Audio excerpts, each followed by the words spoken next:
What's up, guys? We're back. We got another warm-up, another workout, a bunch more stuff to do today. We're going to begin our warm-up. We got 20 seconds in a plank hold, 10 squats, 20 seconds of high knees, and then 10 no arm sit-ups. So the plank hold we'll do on our hands, feet back behind us, nice strong plank, belly and butt on some tension so that we keep a strong position. Squats are next, belly's tight, feet are pointing straight forward, my knees go out as my hips go back. I'm trying to get my hips below my knees at the bottom of the squat. 20 seconds of high knees, so think like running in place, but you're trying to get your knee to go above your hips at the top of each stride, and then we're going to finish that out with some no arm sit-ups. I sit down, arms across my chest, shoulders touch the ground, and then I come all the way up till my chest meets my thighs at the top of each rep.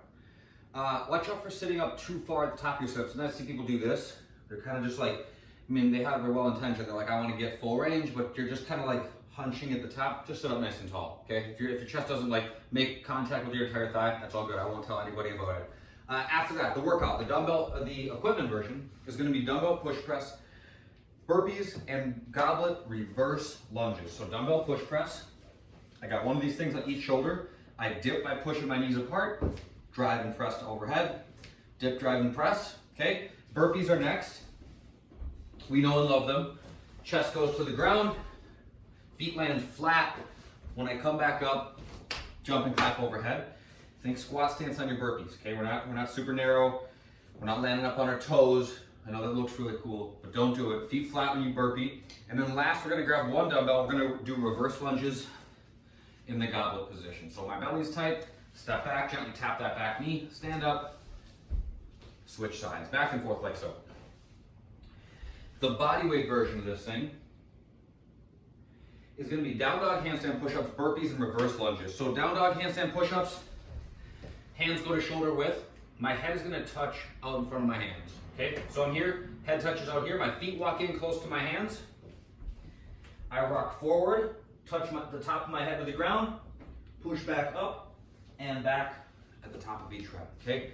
Nice and slow on those. If you struggle, go ahead and put some books down below your hands, between your hands, so that you have an elevated target to touch your head to at the bottom. I don't want this. Okay, your head should not be right between your hands. Your head should be out in front of your hands at the bottom. And if you can't go full range, if it feels like it's just too much, it's a tricky movement for sure, it's tough. If you can't go full range, put down a couple books to elevate the ground a little bit. That will be much more productive than not hitting anything, because then you just don't know how far you're going. So make sure you know how far you're going. All right, and then lunges are just done with the same thing as the goblet lunges. Burpees are the same. Same thing as the goblet lunges, just no weight. That's what I meant by that. All right, the accessory work today. We're gonna do some curls. So we grab our dumbbells, we're doing the Tabata interval. So we're gonna do 20 seconds of work, 10 seconds of rest for 4 minutes. We're just gonna go slow, okay? Curl one on the right, then curl the other on the left. Back and forth for 20 seconds. If you wanna just hold on to them for the rest, work that grip strength a little bit further, you will only benefit further from it. That's that. That's that for the accessory work, 20 seconds work, 10 seconds of rest. If you don't have equipment, grab something that you can use. Maybe it's just like a couple gallon jugs of water, laundry detergent, get creative. Find maybe even just some soup cans, okay? If you go nice and slow, there's still plenty of tension to be had and still plenty of productive work to be done. The mobility work today, we're gonna do some banded hamstring extensions. I forgot to grab a band. All right, all we're gonna use our imaginations on this. I'm gonna sit on my butt, I'm gonna lay down. I have the band around this foot. You can't see it, but it's there, okay? I'm gonna lift this foot back and I'm just gonna extend and bend. Extend and bend. So I'm trying to put the band around the front of my foot.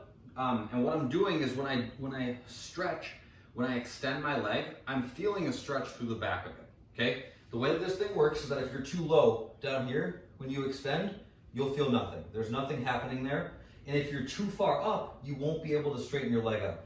So find that happy medium where your foot is high enough up that you can get a stretch in the back of it, but it's not so high that you can't fully extend it. All right? Make sure you find that happy medium, but the main thing is that when your leg extends, you should feel a stretch through the back of it. That's what we're going for here. 3 minutes per side on that. If you guys want to go back and forth every minute so your foot doesn't fall asleep, that's totally fine. But a great stretch, a good way to work on hamstring mobility by way of using the other muscles in your leg to make that mobility work happen. So that's that for today. That's all I got. I'll see you guys in the next one. Have a good day.